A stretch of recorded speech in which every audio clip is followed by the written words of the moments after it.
Hello, hello, my food mood friends. Welcome, Chandra Zas, Zen Odyssey. I don't have time. I don't have enough time. I don't have any time. Wow, have I struggled with this concept and this? Welcome! Here is your hostess and coach, Chandra Zas, helping people make food and mood changes doable without missing out. Go ahead, high five that like button, subscribe and share while you're there. Oftentimes, when I start working with my clients, I don't have time is like one of the first things that we tackle and look at. What happens when we don't feel like we have time? We feel overwhelmed, we feel stressed out, we start to multitask, we start to engage in habits that don't really serve us, and we don't even focus on the things that we really want to do. So I went through a really powerful journey the last few years, and I would even say that it really started when I had a kid. Before I had a kid, I felt like I managed my time pretty well.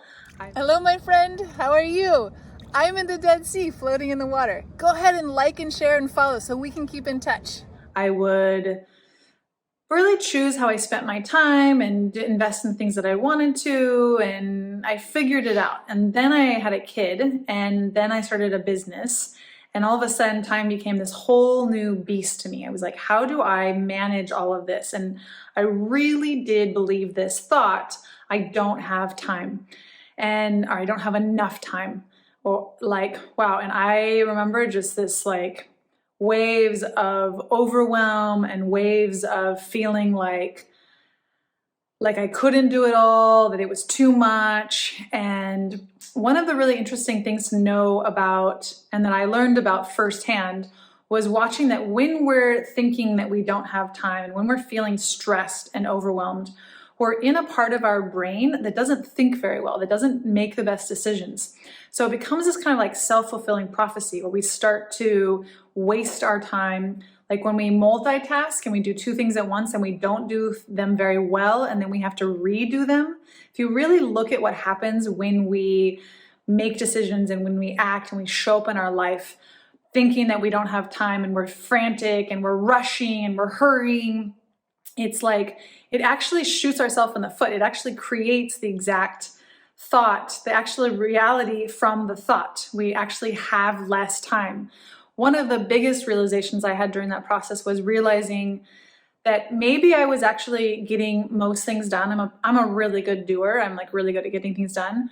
But for me, where I really cracked my own doorway of change is I was realizing how my quality of presence in doing whatever I was doing was really diminished. And for me, one of my big priorities of having a kid was like really being present with her. I fully believe that presence is one of the most powerful gifts that we can give ourselves, anybody we love, and especially our little ones, being really present with them. And here I was like multitasking and trying to get things done when really the most important thing to me was being present with her. And so part of what my process of changing my relationship to time and managing my time and being the mom that I wanted to be and running the business the way that I wanted to run my business was choosing where I really wanted to spend my time. And, for me, I really came down to that one of my top priority was spending time with my little one and really being present with her, really spending quality time with her. So this is part of the journey that I also work with my clients is like when we figure out what we really want, oftentimes what comes next is constraining and learning how to say no to things. We can't really do it all, but we can do what we want. And so there's an internal process of getting clear on what is it that I really want? What's the most important thing to me? For me, it was spending high quality time with my little one. Health is like another big priority to me, and my business. These are like my main three priorities. What I had to kind of let go of was actually a lot of the time with my friends, which I do want to bring back because I really do miss my friends, and I'm in the process of reintegrating friend time as my little one's getting older and she's not needing me and she's doing other things. She's growing and exploring the world without me. My time is changing a little bit. But the process of constraining and deciding and choosing what we want to do and how we want to spend our time. We can't make more time, but we can choose what we do with our time. When we don't choose and we try to do it all, what's often happens is that we actually do less and we're less present in doing it. And so our relationship to time feels cheaper. Like I really looked a lot at what was I doing when I was multitasking? What was I doing when I was not fully present? Like what was my quality of presence? And I didn't like it. I didn't like that I was splitting my attention, that I was dividing myself. And so I went through a process of really saying no to certain things and then really fully present, showing up present in what I was choosing to do. And through this process of constraining and saying no to things and really choosing and focusing and prioritizing what I had decided were important to me, I got to this really beautiful, cool place where now I feel like I own my time. I get to choose what I do with my time. It's a really empowering, free place to be where I feel like I own my time. Like I look at my calendar. One of the things I do is that I schedule my time every week. I start with scheduling my free time and my time with my little one. I plan that in. That's the most important thing to me. I schedule my family time. I schedule my screen-free day. I take Saturdays screen-free. I put that in my calendar, and then I put in my work hours and what I want to get done and my projects and my goals. And I put everything in there so that I'm really like planning ahead of time how I'm going to spend my time, what I'm going to do with my time during the week, including work hours, including non-work hours, including free time, including friend time, including phone calls, including to-do lists and family care and self-care and all of the things. In the beginning, when I help people with this, and I also experienced it myself in the beginning, it feels really overwhelming to like really think about all of the things and to make all the decisions and decide, well, am I going to do this? Am I going to do that?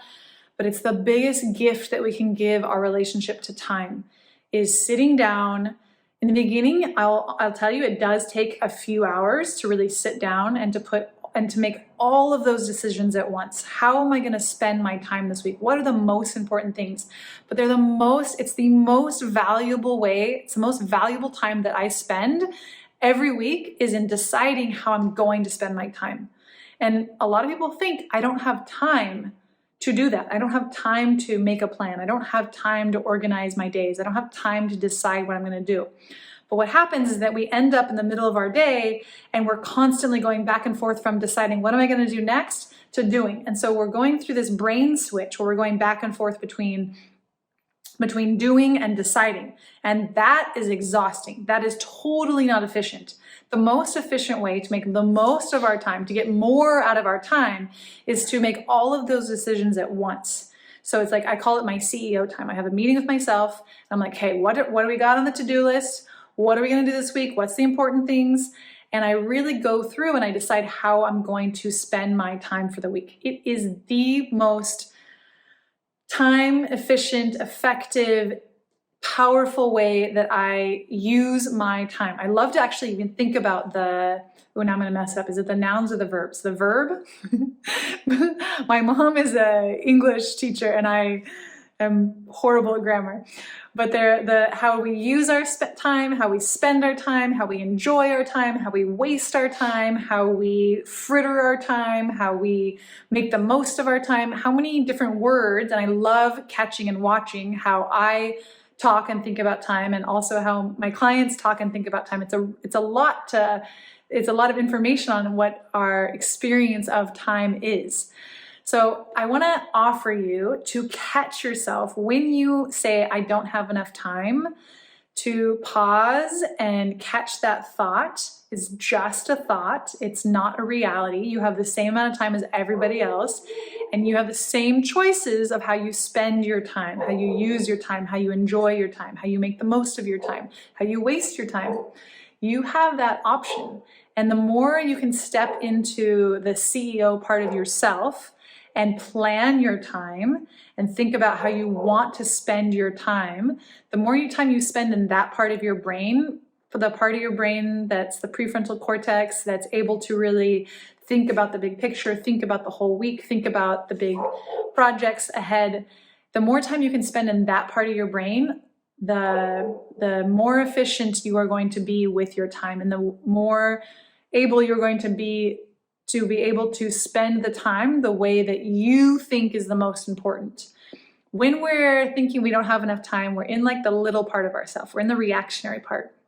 And when we're in that little part of ourself, we're not making the best decisions. We're doing like whatever comes up right now. The email comes in, we respond to the email. No matter what we were doing, what we were focused on, we respond right away. Somebody calls, we do something right away.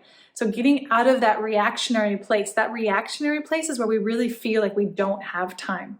And we definitely don't have control over our time when we're reacting.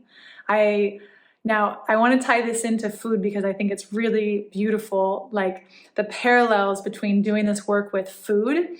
When we're reacting to food, when we're hangry and when we're eating because there's food in front of us or because we didn't plan something, when we're reactionary eating, just like when we're reactionary using our time, it's a totally different experience, a totally different part of ourself. We even say it's a different part of ourself that's showing up versus when we're planning how we use our time and we decide ahead of time how we're going to eat. It's like a game changer in the internal reality and the relationship both with food and with time.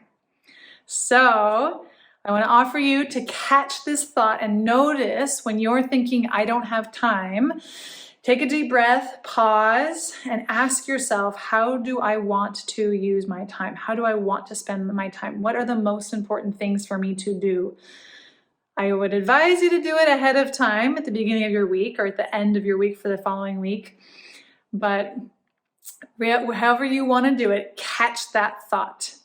And I want to offer you the most powerful thought that I am thinking these days, which is I own my time. I own my time.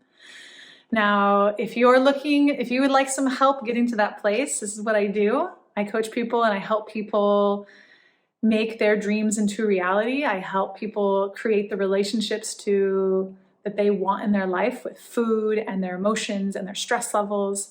So when you're ready, come find me. I would love to help you. Have a beautiful day, and I'll see you soon.